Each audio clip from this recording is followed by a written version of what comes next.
2026 has been a great year for new book releases, and it's also been a really good year for books that are being adapted into movies. So I'm going to go through 7 books today that are getting movie adaptations in 2026, 6 of which I've read, 1 I haven't, I'll still call it out, but the majority of these, I'm going to tell you whether or not the book is worth reading so that you can be prepared for the upcoming film.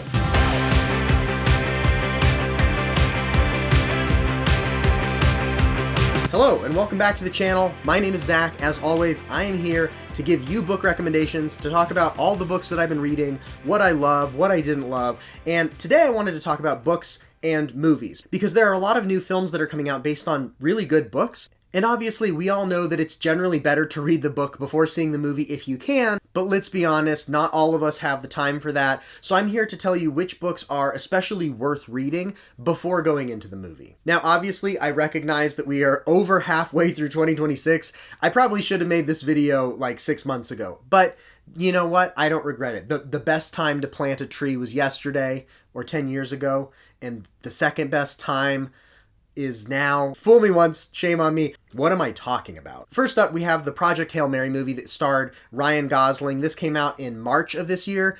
I'm guessing a lot of you have seen this. It was a pretty popular film. If for some reason you haven't, I just want to call it out because I loved the book. It's a great, feel-good, hopeful sci-fi book. The movie, I think, captures the spirit of the book very well. Ryan Gosling is fantastic as Ryland Grace. The other characters are great without spoiling anything. So yeah, obviously, if you haven't seen Project Hail Mary, I think it's out on everything. You can go watch that. You should watch that. You should also read it. I think that is one that's actually worth reading ahead of time. And there's no rush now because you already missed it in theaters. So if you haven't, get to Project Hail Mary at some point. The book is very worth reading. I've heard the audiobook is great. Actually, I didn't listen to the audiobook of that one, but a lot of people I know rank it as one of their favorite audiobooks. So if you're an audiobook person, check out the audiobook. If not, read the physical book, then go watch the movie. You're going to be happy with all of those experiences, I think. Okay, we only have one other film that is already out that I wanted to mention, which is the Odyssey. This one you've obviously heard of as well. It's Christopher Nolan's latest epic. And this is an adaptation of the original play by Homer. Obviously, there's a lot of different translations of the Odyssey. And this one, I actually haven't seen the movie yet. There's a whole debacle. I actually got tickets opening week to see it at the 70mm IMAX in Denver at the Regal Cinema. It's the only true IMAX theater in Denver. I got tickets ahead of time for that opening week. And then sure enough, the week that it releases, the IMAX projector breaks down. And it's broken for like a full week, and it keeps breaking down, and it took them a while to get a repairman out. I'm going on a tangent here. Long story short, they gave me vouchers. I'm going to be going to see it in IMAX in like 2 weeks. I still haven't seen it yet. So that being said, I've heard it's a pretty good film. But I did get around to reading. I actually read this ahead of the release date of the film. I was going to try and like read this in a couple of days and then do a video. And I ended up having plenty of time to get through this. But that being said, I read Emily Wilson's translation of the Odyssey. This is, I think, the most recent like translation that you can find. I think it was like 2018 or something like that. Emily Wilson's translation is very approachable. So I think if you're new to Greek mythology or you struggle with like older texts that are like thousands of years old, of like biblical style language can be a little tricky for you, this is actually a pretty good entry point because Emily Wilson strips down the language. It's very modern and approachable. And I think her goal was to be as faithful as possible while also being very simple in language. I do have a slight critique, and that is that for something like the Odyssey, I kind of wanted a very epic, like poetic feel to it. I wanted that biblical heft to my prose, and that's not really something you get in Wilson's translation for the most part. Like, it still feels a little bit biblical. Like, it's still an ancient poem. You can tell that it's an ancient written thing. But I've heard, I think it's the Fagles translation. I have no idea if I'm pronouncing that right. And Robert Fagles, something like that. I've heard that translation is really good for having a more poetic feel to the read. So if I ever reread this, I don't know if I'll have time for that, but if I ever reread the Odyssey, I'm probably going to read the Fagles translation and see how that feels. So it's always worth, with translations, it's always worth looking up what do people say about the different translations and what are you hoping to get out of this. My ultimate recommendation, though, is if you want a poetic read of the Odyssey, probably check out the Fagles translation. If you want something very approachable where it's going to be very easy for you to understand the story beats and what's happening, and you just want to like kind of get a download of this is the core story of the Odyssey, these are the characters, this is what happens, and not have a whole lot of confusion as to what's going on. This is the way to go, and I think it does it really well. I enjoyed my time with it. It was fun to read. It was kind of surprising how much of this I already had absorbed through popular culture. Like, I know some people like read this in high school. I think I read a few excerpts of the Odyssey when I was in high school, but I never read the entire thing. But I was surprised. A lot of different story beats are things that I've heard.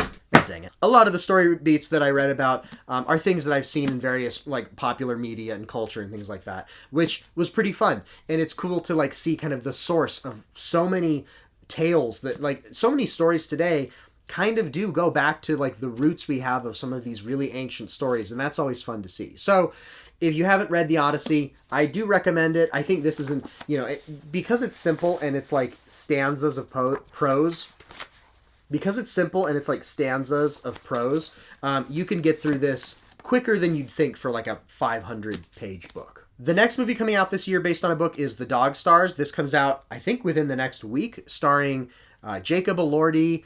I forget who else is in it.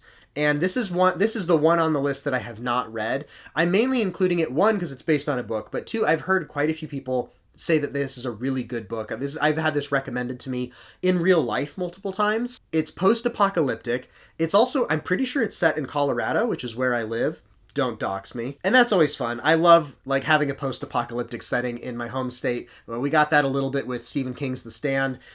So anyway, I might check out this book at some point before maybe seeing the film. So if you're interested in the movie, there is a book, and I've heard that it's pretty good. All right, so the next three books all have films that will be releasing in October. Not all three of these are horror, but two of them are. The first, I think this releases in early October. This is Incidents Around the House by Josh Mallerman, and the film adaptation is going to be called Other Mommy. There is a trailer that's pretty creepy, I'm not going to lie, if you want to go see the trailer. But it's appropriately creepy because Incidents Around the House is one of the more unsettling books I read last year. This is all told from the perspective of an 8-year-old girl whose parents are going through some like marital problems. And so everything that the little girl is experiencing, she's filtering through her understanding of the world. So she doesn't fully understand what's going on with her parents, but she can tell that there's problems there. And kind of as she's dealing with this, she has this entity that keeps talking to her in their house. She refers to this mysterious entity as Other Mommy. Her parents obviously think it's like some kind of imaginary friend or something like that. I'm not gonna lie, if my kid came to me and repeatedly was telling me things that Other Mommy was saying, I would have questions, and I think I would ensure that there is nothing real. But it's kind of understandable. Like if your kid is saying things like, "Oh, Other Mommy wanted this," you're gonna, especially if you're distracted with like potential marriage problems and other things, you're gonna write that off as just a kid having their own stuff. Like I remember growing up, my brother had an imaginary friend named Dang It Bob, and he would talk about stuff Dang It Bob was getting up to, and we all just kind of accepted it. We're like, obviously it's Dang It Bob. He's not real. But I remember it crossed my mind a couple of times as a kid, like, what if Dang It Bob is real? Anyway, Other Mommy is a lot scarier than Dang It Bob ever was.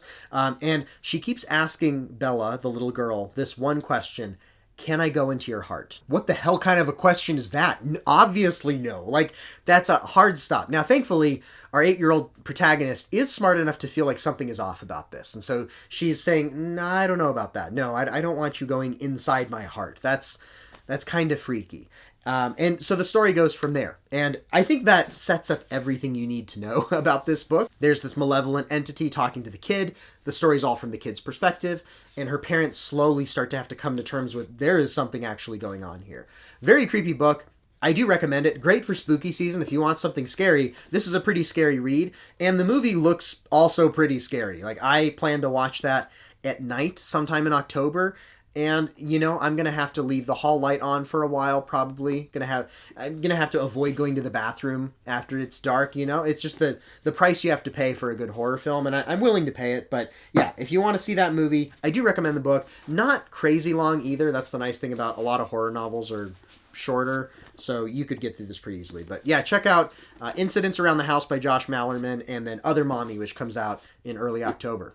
Next up, in mid-October, we have Whale Fall by Daniel Kraus. Daniel Kraus actually is an interesting author because he just won the Pulitzer Prize earlier this year for a different novel, Angel Down, which is a novel that came out earlier this year. But this is his book from like 2 or 3 years ago. And this is about a young man named Jay who's going to search for his father's remains in the Pacific Ocean, kind of in the Monterey Bay area. And as he begins his dive, kind of just off the coast of Monterey to look for his father's remains, he is accidentally swallowed whole by a whale. Very Jonah or Pinocchio style, except this book treats it very realistically, where it's a big sperm whale, like big enough that he can technically get swallowed by it, but its stomach chambers are not like cavernous like in Pinocchio. Like it's kind of a claustrophobic situation where he is swallowed by this whale and he has to find a way to survive. So that might seem like kind of a stretch, like how do you get a full-length novel or film out of a guy being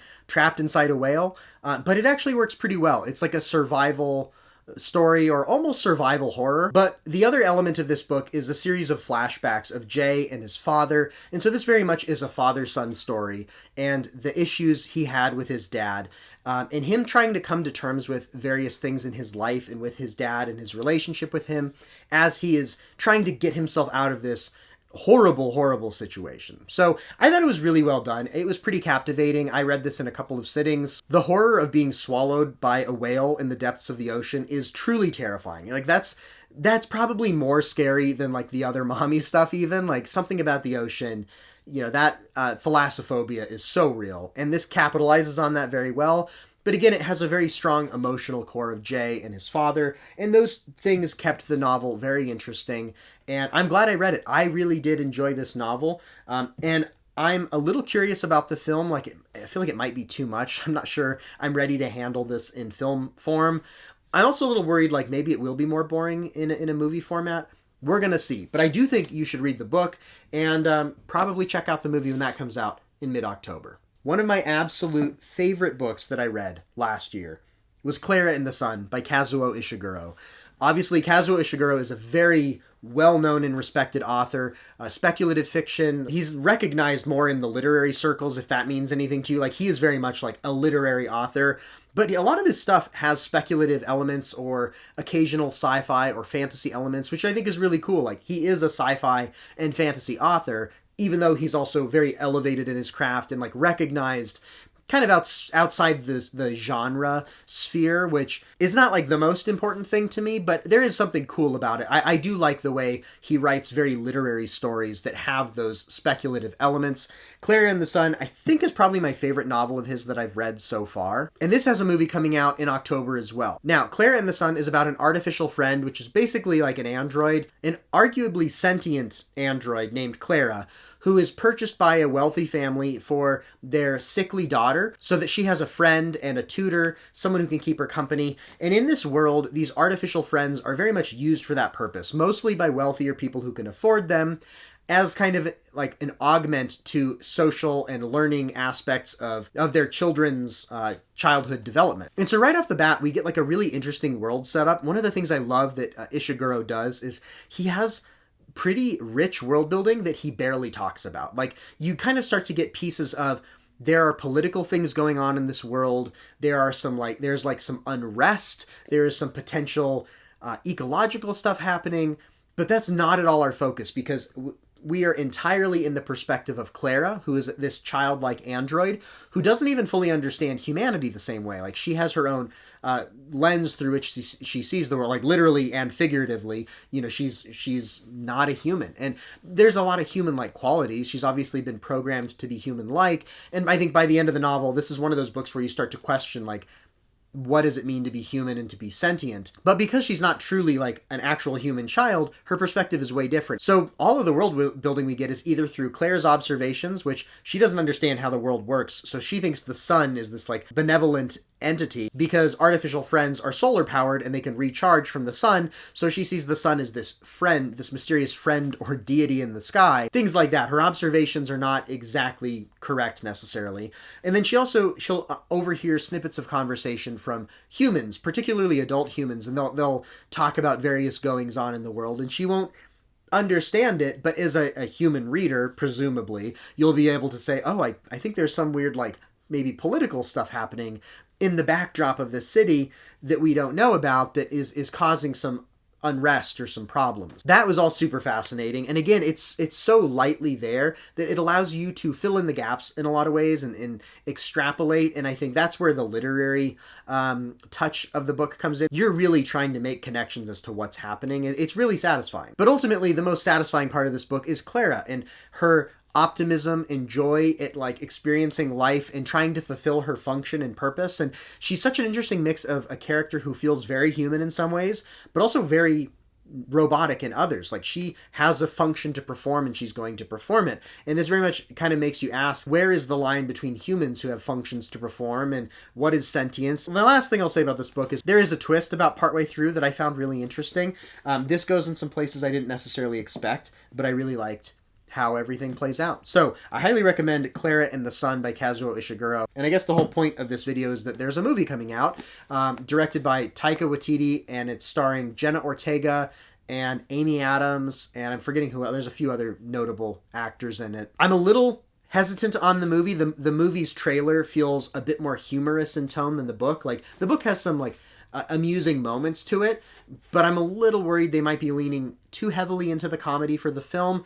We'll have to wait and see. Obviously, a trailer is not the film itself. I am looking forward to it, though. Like, there's some good talent attached to the movie, so it could be very good. Either way, before you see the movie, I highly recommend you read Clara and the Sun. And finally, my most anticipated movie of 2026 is Dune Part 3, obviously starring everyone. Everybody's in that movie. But it is based on Dune Messiah. So the first two Dune movies were the first and second half of the original Dune novel. And Dune Part 3 is actually the follow-up to Dune, which is Dune Messiah. Dune Messiah takes place a little while after Paul Atreides comes into power at the end of Dune.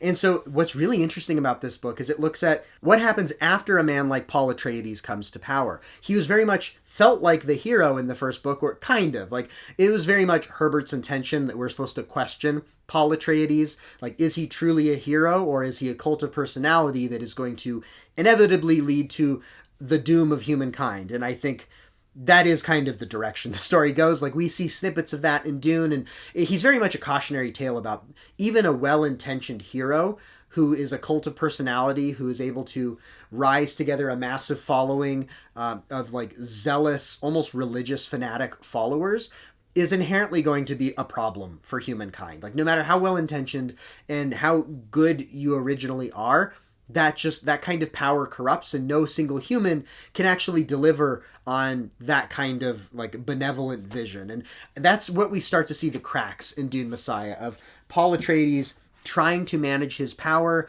trying to deal with the different houses and factions as things start to crumble, and he has to start making harder and harder decisions. And I like this because it kind of shows like it's not cut and dry, like Paul's not suddenly just evil. He's trying to deal with all of the machinations of the courts and the families and the houses and the whole imperial system, and everything that Dune was predicated on is this delicate balance, and he is now trying to manage it, and it's too much, honestly. And so you start having to make difficult choices. And so this is very much a book about like, what path does a man take? And if you are that kind of cult of personality, how does that go? Dune Messiah, I think, really matures the themes of Dune and pays off what Dune was really setting up, which is, this is not just a fun story with our hero who saved the day. This is actually showing what humankind is dealing with time and again when we have these messianic figures who seemingly are our salvation, but ultimately will just lead to more pain and misery at just a galactic scale. Anyway, Dune Messiah is great. It's a lot shorter than Dune too, so you should definitely read this before Part 3 because it's not going to take you too long, and Part 3 is going to be great.